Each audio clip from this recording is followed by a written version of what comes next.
अब वॉल्यूम आता है, ठीक है। तो बताओ वॉल्यूम का क्या होगा, वॉल्यूम का M cube L cube L cube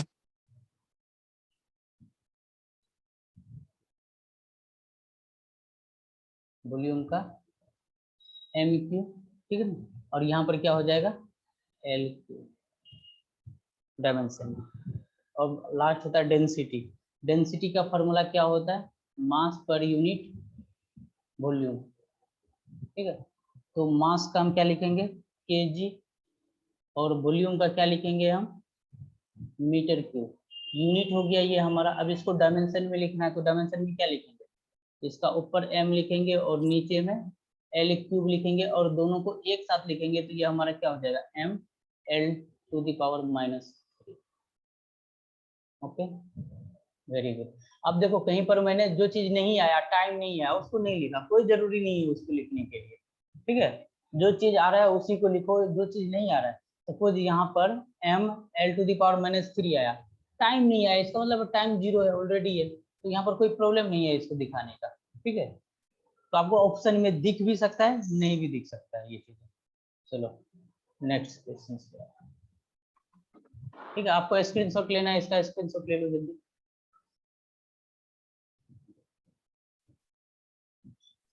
जी सर ले लिए। चलो अगला है फाइंड दी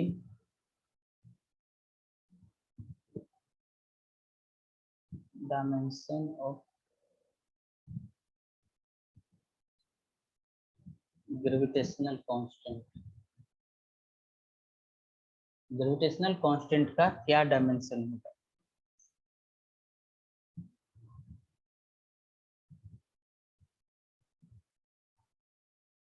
ठीक है, पहले आप लोग ट्राई करिए क्या होगा आंसर, और चैट सेक्शन में बताइए।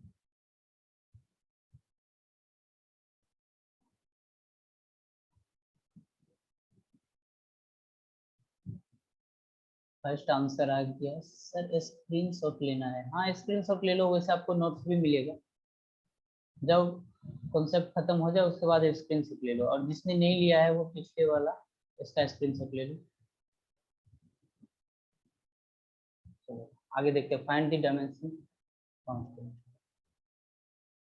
तो पहला आंसर आया Nimisha, m to the power -1 l to the power 3 t to the power -2, right answer. Shreyas का भी right answer. Vishal m -1 l to the power 3 t minus Vishal t to the power -2 होगा। तो Jessica right answer. Right answer. Pinku right answer. चलो check करते हैं आप। ठीक है, काफी सिंपल था। पहला चीज कि आपको पता होना चाहिए फार्मूला क्या होता है, force equal to G m1 m2 by r square होता है, ठीक है। ये हमारा ग्रेविटेशनल फोर्स होता है, और ये जो जी होता है यही हमारा ग्रेविटेशनल कांस्टेंट जो होता है हमारा, जी को हम बोलते हैं। तो यहाँ से हम जी लिखेंगे, जी निकालेंगे तो जी का वैल्यू क्या आ जाएगा, F R square divided by m1 m2 आ जाएगा, ठीक है। अब हम डायरेक्ट क्या इसका यूनिट लिख सकते हैं, अथवा फोर्स का डायमेंशन लिख सकते हो। हमें डायमेंशन पूछा है, देखो अब यहाँ से यूनिट तो पूछा नहीं गया, कल के लेक्चर में मैंने करवाया था। अगर आप इतना समझ मतलब हो गए हो फास्ट कि आप डायरेक्ट ही लिख सकते हो, आपको यूनिट देखने का जरूरत ही नहीं, तो आपके लिए काफी आसान है, फिर और भी जल्दी कर लोगे। हमें जो पूछा कि हमें वही बताना है। तो फोर्स की जगह पे क्या याद है आपको, एम एल टी -2 लिखेंगे, यानी तो दिमाग में ही सेट कर लो, force mass into acceleration, mass लिखना होगा फिर acceleration L T to the power -2 ऐसे करके रखना है। तो हमने फोर्स लिख लिया, फिर उसके बाद आर स्क्वायर लिखना है, ठीक है। तो हमें एल का स्क्वायर लिख लिया, फिर नीचे ये एम और एम क्या है मास है, तो दो मास का मल्टीप्लीकेशन हो जाएगा, तो ये क्या हो जाएगा हमारा एम स्क्वायर हो जाएगा। तो अभी इनको एक साथ लिख लो, एक एम यहाँ से एक एम नीचे से स्क्वायर है कट जाएगा, तो एम ऊपर जाएगा तो m -1 हो जाएगा। फिर यहाँ से l की पावर यहाँ पे 1 है, यहाँ पे 2 है, तो l टू द पावर 3 हो जाएगा, फिर t टू द पावर -2 आ जाएगा, और इसको ब्रैकेट में डालना जरूरी है, ठीक है। फिर ये आपका आंसर हो गया। ओके, यूनिट यूनिट बता रहे हो newton metre square KG -2, right. अगर इसका यूनिट लिखना है फोर्स का यूनिट न्यूटन लिखो, इसका आर स्क्वायर है तो इसका लेंथ है ना तो मीटर स्क्वायर लिखो, और नीचे में क्या लिखोगे केजी इंटू केजी, तो ये केजी का स्क्वायर हो गया। डन। सर इसे एक बार और समझा दीजिए। ओके देखो फोर्स का फॉर्मूला तुम्हें पता है, G force equal to G into m1 m2 divided by R square होता है। हमें जी का वैल्यू निकालना है तो इधर इसको हम क्रॉस मल्टीप्लाई करके जी का वैल्यू निकाल लेंगे। ठीक है, यहाँ तक आने में कोई दिक्कत नहीं है। ठीक है, अब इसके बाद हम आगे क्या करते थे, इससे पहले हम क्या करते थे, तो जी निकालने के लिए हम क्या करते थे, फोर्स का भी यूनिट लिखते थे, सबका यूनिट। अगर सबका यूनिट लिखोगे तो यहाँ पर क्या हो जाएगा, होगा तुम्हारा एक स्टेप थोड़ा बढ़ जाएगा। तो जैसे मास, फोर्स बराबर मास इंटू एक्सीलरेशन होता है ना तो हम केजी मीटर पर सेकेंड स्क्वायर लिखेंगे। अभी तक में हमने फोर्स लिखा, फिर ये आर स्क्वायर है। ठीक है, तो आर स्क्वायर का मतलब क्या हो गया हमारा, डिस्टेंस का स्क्वायर मतलब मीटर का स्क्वायर यूनिट में।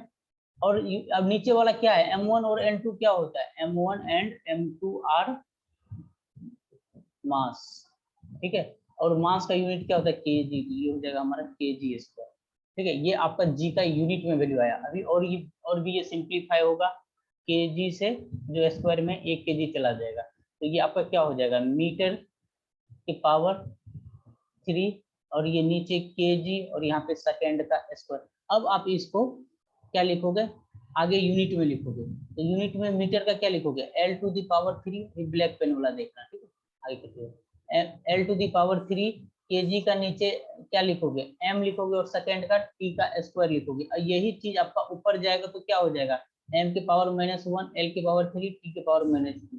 ठीक है, यहाँ से भी आंसर हो गया। तो लेकिन ये चीज थोड़ा हमें बीच में ये भी करना पड़ा, फिर यहाँ पे आए, फिर हम यहाँ पर आए। ठीक है, अगर आपको यही सवाल बोर्ड में होता तो आप अच्छे से मजे से करोगे इसे। ठीक है, जितना स्टेप बढ़ा सकोगे उतना आपके लिए सही है। लेकिन आप अगर आप नीट और जेई के पॉइंट ऑफ व्यू से हो तो क्यों ना हम इतना देर से जो हम कर रहे हैं फोर्स हम निकाल लिए, तो अभी तक हमें पता चल गया होगा कि फोर्स का यूनिट क्या होता है। बताओ, फोर्स का डायमेंशन अगर पूछे क्या होता है, mlt की पावर -2। अगर आपको एनर्जी का MLT to the पूछे, power अगर आपसे भी एनर्जी पूछू, एनर्जी का क्या होगा बताओ, कोई बोलो, याद हुआ, ml² t-2 था। अगर आपका वेलोसिटी से पूछे तो क्या बोलोगे, LT-1। तो थोड़ा आप फास्ट हो जाते हो, अगर ऐसी चीजें आप याद रखते हो ना तो फास्ट हो जाते हो। तो हर एक चीज टाइम का है, हम कितना हम फास्ट कैलकुलेशन कर सकते हैं, तो यही चीज है। तो हमें कैलकुलेशन, जबकि ये सब चीजें जो अभी हम कर रहे हैं ना, ये हमारे समझो प्राइमरी काम नहीं है, ये हमारा सप्लीमेंट्री काम है। कोई भी क्वेश्चन होगा उसका हमें यूनिट लिखना पड़ जाता है। ठीक है, उसका हमें कभी कभी डायमेंशन लिखना पड़ जाता है। तो हमें ये चीज तो सोचो सप्लीमेंट्री है, लास्ट में हम ऐड कर देते हैं। ठीक है, तो इसमें तो हम टाइम नहीं लगाएंगे। तो अब जैसे अब यहाँ पे फोर्स था, तो किसी को फोर्स का याद है तो डायरेक्ट उसने डायमेंशन ही लिख दिया। आर स्क्वायर है तो ये लेंथ का है तो डायरेक्ट डायमेंशन लगा दिया। दोनों m1 और m1 इंटू m2 है, मतलब ये हमारा क्या है मास है, तो डायरेक्ट हम नीचे में m² लिख दिए, तो हम डायरेक्ट आंसर पे पहुंच गए।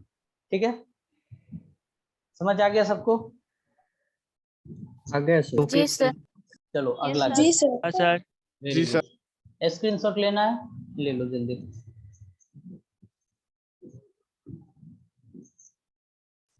चलो एक छोटा सा पूछ रहा हूँ कि बताओ कि चार्ज का, ठीक है, चार्ज का डायमेंशन क्या होगा, चार्ज का डायमेंशन क्या होगा। चार्ज को हम क्यू से रिप्रेजेंट करते हैं, AT। Kuldeep very good. Charge का फॉर्मूला क्या होता है, जैसे आपको चार्ज पता नहीं हो तो करंट तो पता होगा, करंट का क्या होगा, चार्ज पर यूनिट टाइम। तो चार्ज क्या हुआ, I इंटू टी होगा। तो चार्ज बराबर I इंटू टी, फार्मूला पर चले गए। अब इसका डायरेक्ट डायमेंशन लिख दो। ठीक है, तो इसका डायमेंशन क्या हो जाएगा, करंट है, करंट का एम्पियर बताया था, टाइम का क्या टी बताया था, बस हो गया AT।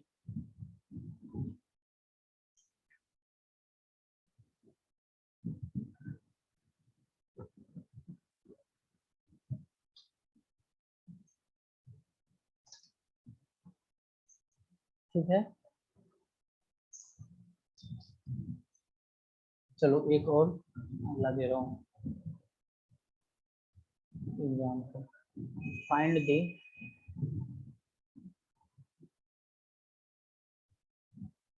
the dimension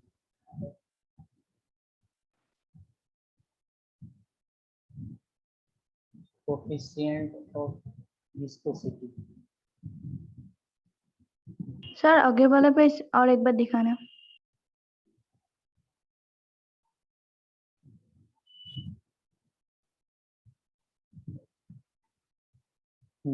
Find the dimension of coefficient of viscosity.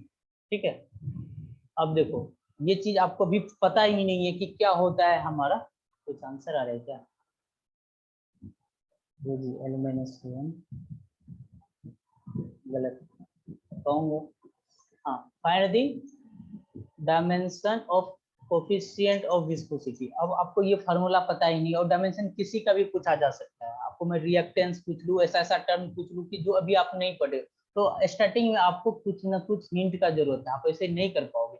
आप पूरा फिजिक्स पढ़ने के बाद थोड़ी ना अब आओगे डायमेंशन करने के लिए। हमें लिखना होता है स्टार्टिंग में। तो मैं कुछ हिंट दे रहा हूँ। हिंट यही है कि एफ वी एक फार्मूला होता है 6 पाई ईटा आर वी। ठीक है, जब आप फाइनल एग्जाम में बैठोगे नीट में और जेई में, तब तक तो आपको सारी चीज पता चल जाएंगे, सारे फार्मूला। तो वो कहीं से भी कुछ पूछा जा सकता है, इसीलिए आपको प्रीवियस ईयर में कोई भी फार्मूला मिल सकता है। ठीक है, हिंट ये रहा। और जहां पर वेयर एफ वी जो है आपका वो बता रहा है विस्कस फोर्स का, विस्कस फोर्स को। ठीक है, और आपका आर बता रहा है रेडियस को, वी बता रहा है वेलोसिटी को, और ये जो इस टाइप से एन टाइप से जो रखा हुआ है इसको हम कोफिशिएंट ऑफ विस्कोसिटी बोलते हैं। Coefficient of viscosity.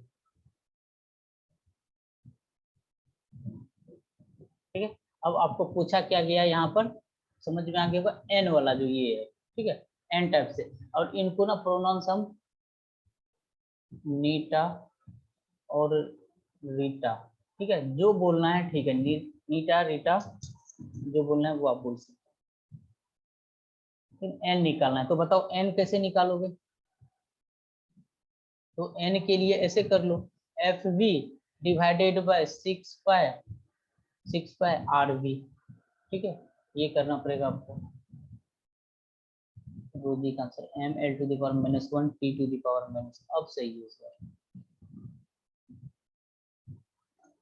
ठीक है, अब बताओ ये 6 पाई जो है कांस्टेंट होता है। कांस्टेंट का ना तो यूनिट होता है ना तो कुछ डायमेंशन होता है। तो आपको बस कंसंट्रेट करना है F V divided by R V पे। अब एफ वी क्या है? हमारा विस्कस फोर्स है। देखो जैसे आपको एनर्जी का डायमेंशन पूछा, कोई सा भी एनर्जी निकाल लो, सेम डायमेंशन। कोई सा भी फोर्स निकाल लो, ठीक है ना, फ्रिक्शनल फोर्स दे दे, एयर रेजिस्टेंस का फोर्स दे दे, या आपको जनरल न्यूटन का फोर्स दे दे, तो सबका डायमेंशन और यूनिट लगभग सेम ही होता है। ठीक है, तो पूरा का पूरा सेम ही होता है। तो यहाँ से और आसान हो गया। तो हम बताओ फोर्स के जगह पर क्या डायरेक्ट यूनिट डायमेंशन लिख दे? फोर्स का क्या होता है? M L T to the power -2। अब ये आर है, आर किसको बताता है? रेडियस। रेडियस किसको रिप्रेजेंट करता है? लेंथ को। तो लेंथ का एल डायमेंशन हो गया। वी क्या है? वेलोसिटी है। वेलोसिटी हमें पता है एल टी -1 होता है। ठीक है ना, अब इनको एक साथ सिंप्लीफाई कर दो। जैसे इस एल से ये एल चला जाएगा, ठीक है, और ये एल ऊपर जाएगा और ये टी हमारा ऊपर जाएगा। तो यहाँ से क्या हो जाएगा? हमारा एम रहा, फिर एल ऊपर जाएगा तो एल टू दी पावर -1 होगा। ये ऊपर जाएगा तो क्या प्लस लेके जाएगा, तो ये ऊपर हो जाएगा तो हमारा टी टू दी पावर -1 हो जाएगा। तो हमारा ये डायमेंशन होगा। ठीक है, सर एफ के Yes, नीचे sir. जो वी है ना वो क्या होता है? अच्छा ये रिप्रेजेंट, ये एफ वी जो है ना, ऐसे करके रिप्रेजेंट करने का एक तरीका होगा। मतलब ऐसे लिखोगे तो ये फोर्स लगता है। अगर छोटा सा यहाँ पे नीचे में एक सबस्क्रिप्ट की तरह वी दे देते हैं तो वो विस्कस वी होता है ना, यहाँ पे वी विस्कस। तो यहाँ पे ये वी विस्कस को रिप्रेजेंट करता है। ये ओवरऑल ये दोनों चीजें, ये पूरा एफ वी किसको बता रहा है? विस्कस फोर्स को। ये मत समझ लेना कि ये फोर्स इनटू वेलोसिटी है। ठीक है, और यहाँ से वी और वी काट देना, इतना चमत्कार मत करना। ठीक है, एफ वी हमारा क्या है? Viscous force. ये लिखने का एक तरीका होगा। ओके, ये एफ वी क्या है? Okay sir. हमारा विस्कस फोर्स। Very good. चलो एक अगला देखते हैं। स्क्रीनशॉट ले लिया ना सबने? जिसने नहीं लिया एक बार ले लो। जी सर। ओके, जी सर ले लिया। ओके, चलो नेक्स्ट देखते हैं example. Find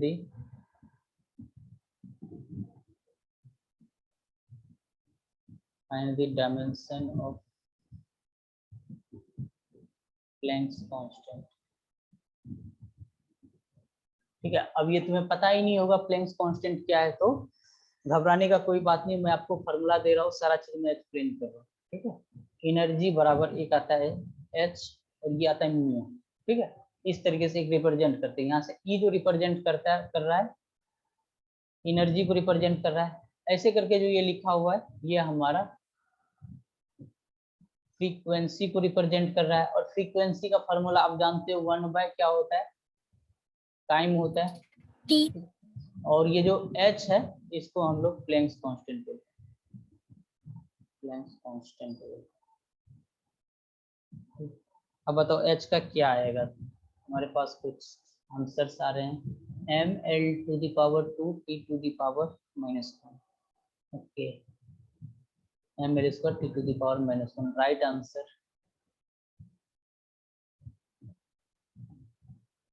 Neha Das, right answer.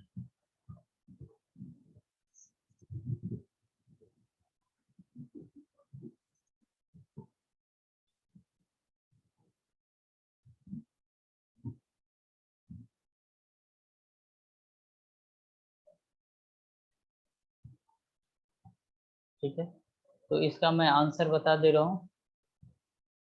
इसका जो आंसर आ रहा है ml² t⁻⁻1, जिसका ये आंसर आया उनका एकदम सही है।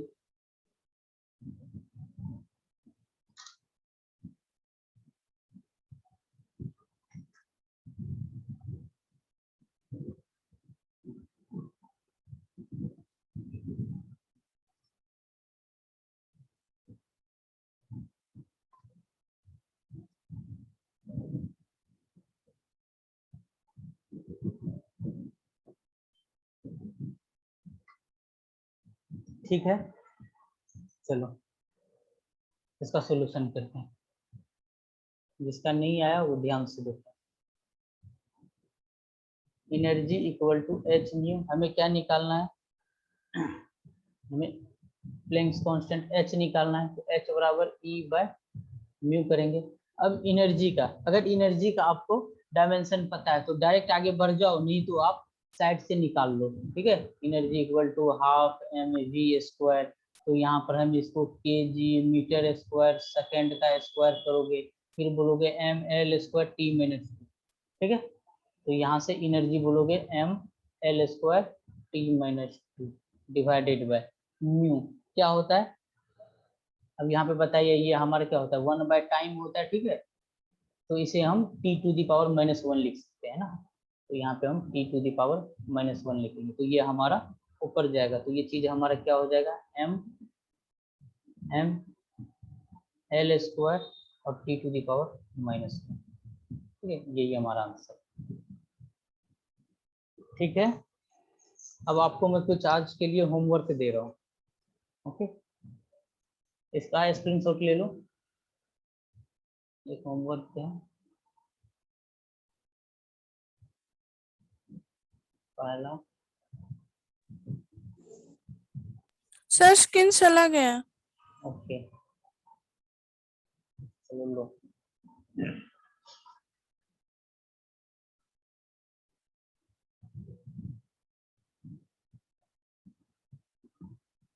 सर थोड़ा ऊपर कर दीजिए, स्क्रीनशॉट लेना है। ऊपर से तो यही है पूरा पेज, यही है।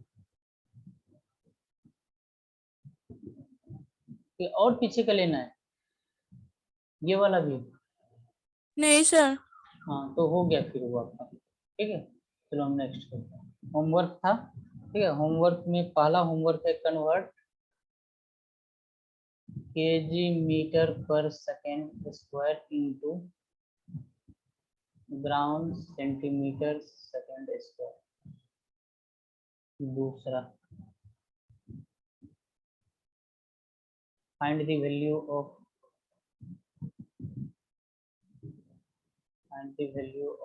g equal to 6.67 into 10 to the power 11 Newton meter square divided by kg square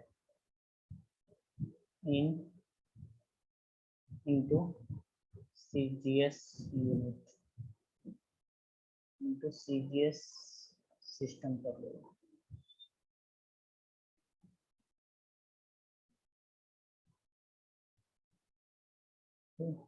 दूसरा ये हो जाएगा सर सेकंड वाला में करना क्या है हमको? जी का कुछ इतना वैल्यू दे रखा है मैं, ठीक है, जी का इतना वैल्यू हमारे पास है। अब आपको इसे क्या करना है सीजीएस में, बताओ न्यूटन का सीजीएस यूनिट क्या होता है, डाइन होता है, ठीक है। तो आपको यहाँ पे 10 टू द पावर 5 डाइन्स लिखना होगा। फिर मीटर स्क्वायर है, मीटर स्क्वायर क्या होता है सीजीएस में, बताओ मीटर क्या होता है, सेंटीमीटर में होता है, आपको सेंटीमीटर में करना है। किलोग्राम को किस में करना है, ग्राम में करना है, ग्राम में। हाँ, तो बाकी ये चीज आप कर लोगे। तो आज फिर ज्यादा होमवर्क देते नहीं है, बाकी कल करेंगे हम, ठीक है। तो कल का लेक्चर काफी इंपॉर्टेंट होगा और हम बहुत ही अच्छा चीज पढ़ेंगे। तो आज हम यहीं तक रखते हैं, ओके। स्क्रीनशॉट ले लो होमवर्क का, स्क्रीनशॉट ले लो। Okay sir, thank you. और इसे सेंड कहाँ करोगे, इसे सेंड करोगे 9123186487, ये मेरा व्हाट्सएप नंबर है, इस पे सेंड करोगे।